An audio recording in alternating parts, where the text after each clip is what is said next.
அவனை ஊருக்கு புதுசுன்னு அடிச்சாங்க, சாப்பிட்டா அடிச்சாங்க,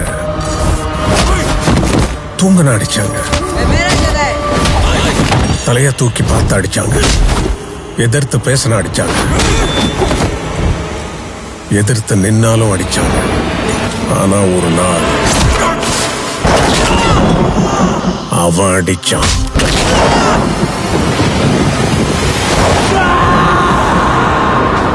அப்பையிலிருந்து எவனும் அவனை எதிர்த்து நிற்கவே இல்லை.